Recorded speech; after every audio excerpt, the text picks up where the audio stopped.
Ok, so Pablo Hurtado estaba preguntando cuáles son los 5 elementos que debe tener un emprendimiento social en orden de importancia para que realmente vuele y se vuelva empresa rentable y de impacto social. Yo hice trampa, no respondí 5 porque creo que son demasiados, lo dejé en 3 y Verónica Gutiérrez me preguntó si podía aclarar a qué me estoy refiriendo. Entonces yo puse 3 cosas. Uno, un gran equipo, una buena teoría de cambio y un buen proceso de validación. Y pues creo que no está claro porque Vero me pidió si lo podía aclarar. El primero es muy sencillo, un buen equipo. Eh, un buen equipo con una mala idea siempre va a encontrar la forma de adaptarlo o adaptarse para poder sacar mejor provecho de la situación y convertir esa mala idea en una muy buena oportunidad. El contrario nunca funciona. Una muy buena idea en manos de un muy mal equipo siempre va a terminar siendo poco. Entonces, aplica mucho en el mundo de emprendimiento y startups tradicionales. Los inversionistas siempre invierten en las personas, no en la idea, porque saben que si en ese momento no le han atinado al modelo correcto, no importa, si el equipo es bueno, eventualmente van a encontrar la forma correcta de resolver el problema. Es la primera parte. La segunda parte es un dicho que tenemos en Conovo, el Company Builder. Um, Queremos formar los mejores equipos de trabajo, no necesariamente contratar a las personas más brillantes.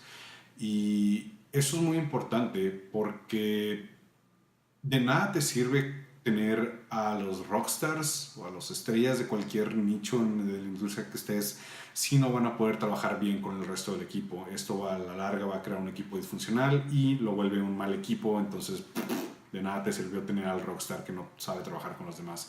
Pero en cambio, si logras combinar las personas que pueden trabajar juntas y fortalecerse entre sí, esto va a crear un muy buen equipo. Y esto es algo tricky porque no significa que una persona no sea buena si no encaja en un equipo específico.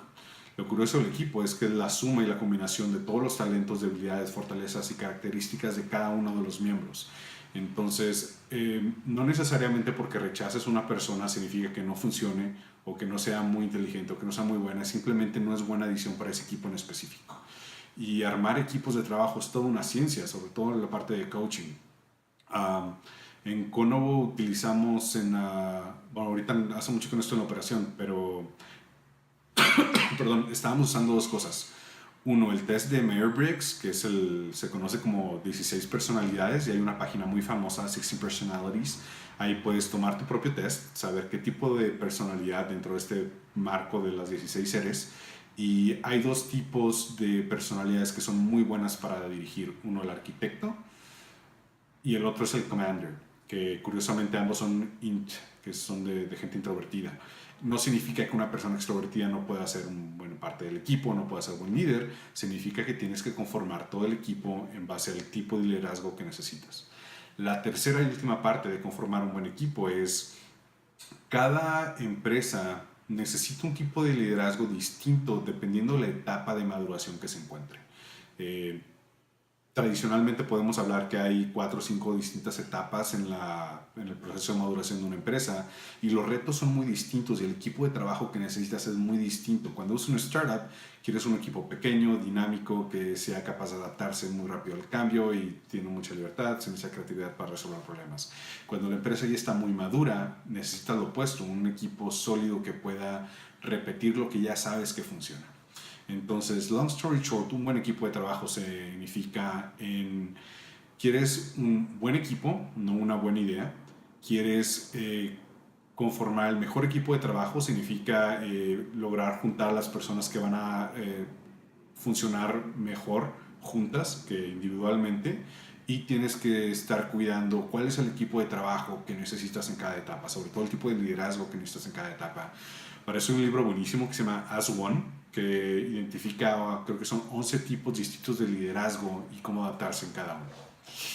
La segunda es teoría de cambio, pero la voy a dejar al final porque es un poquito más compleja y se las quiero explicar visualmente, gráficamente. La tercera es un buen proceso de validación. ¿Qué significa esto? Um, ya sabemos que la mayoría de las empresas fracasan porque intentan crecer antes de tiempo, pero eso es la razón para una de las etapas específicas. Como de nuevo sabemos que hay varias etapas de maduración de empresa, cada una fracasa por razones distintas en cada etapa.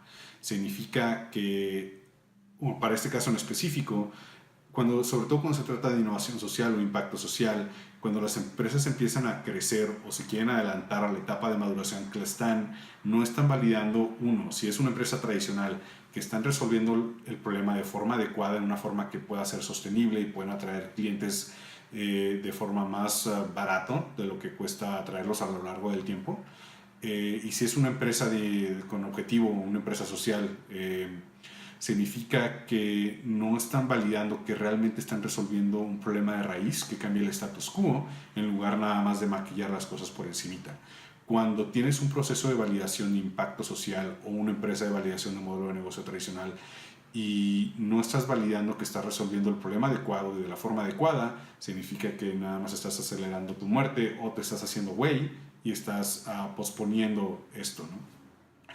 Para asegurarte que no estás saltándote etapas de validación o lo estás haciendo de forma correcta, tienes que enfocarte en cada etapa en la única métrica que importa.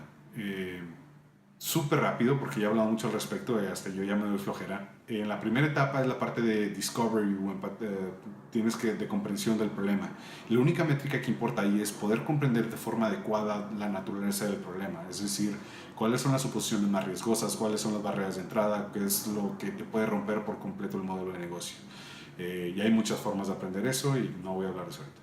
La segunda es la product market fit o market fit, que es cuando te das cuenta que ya lograste encontrar una forma adecuada de resolver el problema, ya sea es un problema de negocio que va a ser sostenible en la empresa o de impacto social que vas a poder resolver el problema de raíz.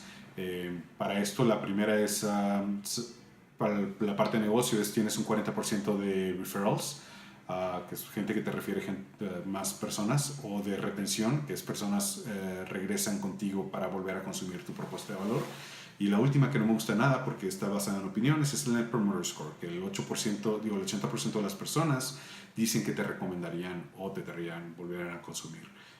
Recuerden que es mucho más importante tener datos duros que simplemente opiniones. Y ya lo vamos a saltar, les voy a dejar un video aquí que ya he hablado mucho al respecto. La última y la más importante probablemente es la teoría de cambio. ¿Y qué significa teoría de cambio? Déjenme les enseño con una gráfica que va a ser mucho más sencillo. Pero es sumamente importante porque el 90% de las personas que están tratando de hacer una empresa social o una non-profit o simplemente quieren hacer impacto social, no les pasa ni por aquí que necesitan una teoría de cambio. Y eso significa que no pueden medir si realmente están resolviendo un problema y si lo están resolviendo, qué tan bien están avanzando en ello o no. Entonces, yo siempre hago 3 preguntas para ver si alguien está haciendo el trabajo de verdad o simplemente nada más está en el mame y porque está de moda. La primera es, ¿cuál es el problema que quieres resolver? Y esto tiene que ser un problema en el cual va a cambiar el status quo del sistema, de cómo funciona el sistema para erradicar el problema, no nada más maquillarlo. La excepción a esto son emergencias y desastres naturales. Es la primera, ¿qué problema quieres resolver? La segunda es, ¿qué acciones vas a tomar para resolverlo? Y ahí es donde radica la naturaleza del proyecto, de qué se trata en realidad, la propuesta de valor y cómo lo resuelves, bla, bla. Y la tercera es la más importante, ¿cuáles son tus métricas de impacto? ¿Cómo sabes que lo estás resolviendo de forma adecuada? Y eso es un tema sumamente profundo, que es la medición de impacto. Tradicionalmente es muy complicado, pero no tiene por qué serlo. Sorry, se me acabó el espacio, pero ya liberé espacio en el teléfono. Estaba diciendo que medición de impacto no tiene que ser algo tan complicado o mitificado. Sí, es delicado, pero no tiene por qué ser algo imposible ni tiene por qué terminar siendo más caro que el mismo programa. Y esta es una excusa que mucha gente ha estado utilizando en los últimos años, que es imposible de medir, que se van a tardar mucho tiempo, que es más caro que implementar, que no sé qué. Y la verdad, esos días suena mucha excusa. Hay muchos frameworks que podemos utilizar para poder definir desde la concepción del programa cómo vamos a medir el impacto.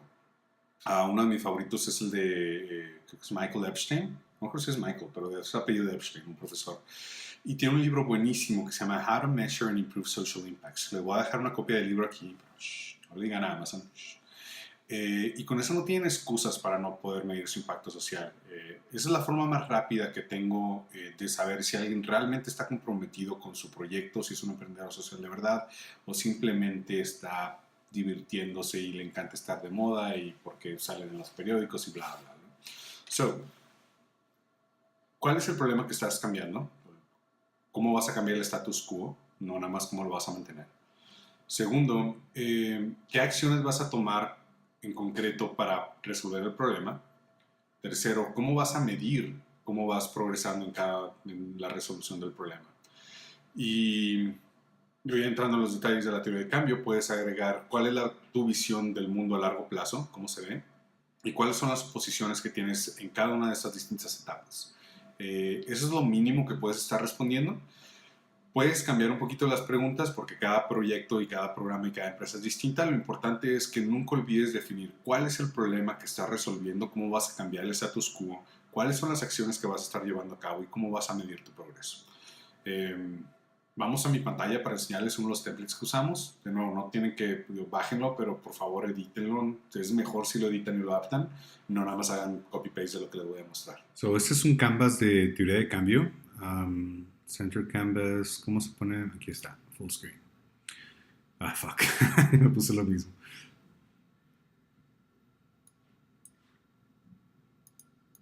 Ok, no importa.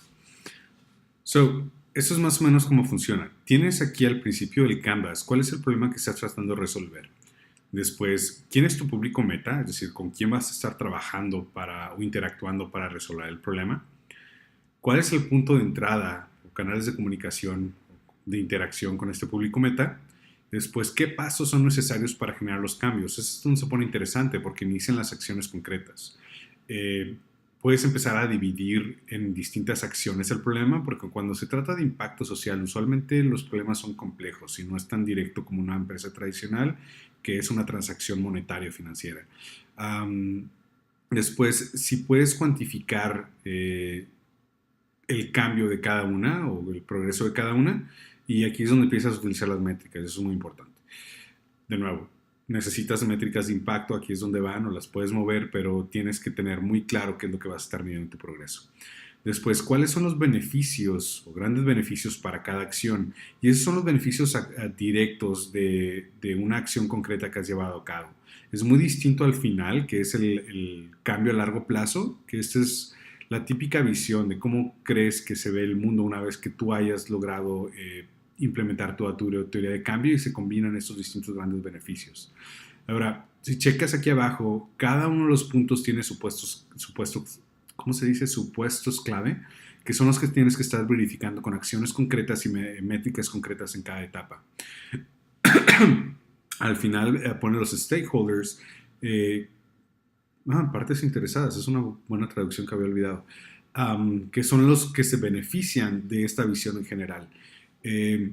Yo usualmente para poder financiar este tipo de proyectos viniendo de iniciativa privada, siempre me preguntaba quién se beneficia económicamente de estos grandes cambios.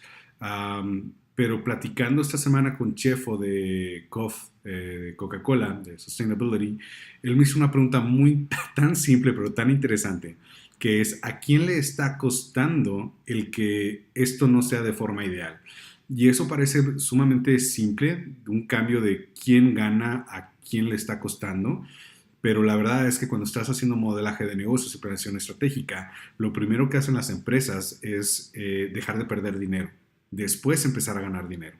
Entonces es muy interesante. Si no sabes quiénes son tus stakeholders o main sponsors o clientes corporativos, pregúntate a quién le está costando el que este problema esté existiendo. Y así es como puedes seguir el dinero y poder financiar esto más rápido y empezar a funcionar. Eso es una versión de teoría de cambio, pero si vas a Google y buscas, ¿cómo se dice en español? Teoría de cambio, aquí está. Te vas a encontrar muchas teorías o formas de hacerlo. Puedes encontrar más canvases aquí en Google Images. Pues está medio rara. Modelo lógico, insumos, productos. Esta se parece un poquito más. Impacto, resultados esperados, productos, actividades. Como puedes ver, mira, aquí hay una de DIY muy similar. Como puedes ver, hay muchas formas de mapear esto y adáptalo para tu proyecto en específico. Lo más importante de todo es que no dejes de hacerte mínimo esas tres preguntas. ¿Cuál es el problema que quieres resolver y cómo vas a cambiar el status quo? ¿Cuáles son las acciones concretas que vas a llevar a cabo para lograr este cambio? ¿Y cómo vas a estar midiendo tu progreso? Si no tienes esas tres, probablemente nada más estás perdiendo tu tiempo, dinero y esfuerzo, pero aún el de más personas. Yo creo que ni tan a corto short story, como que estuve hablando como 15 minutos, pero eso es a lo que me refiero con los 3 puntos, de qué es lo que necesita como mínimo una empresa social para poder ser sostenible y tener un impacto a largo plazo. Un buen equipo, una buena teoría de cambio y un buen proceso de validación. Me voy a dormir. Peace.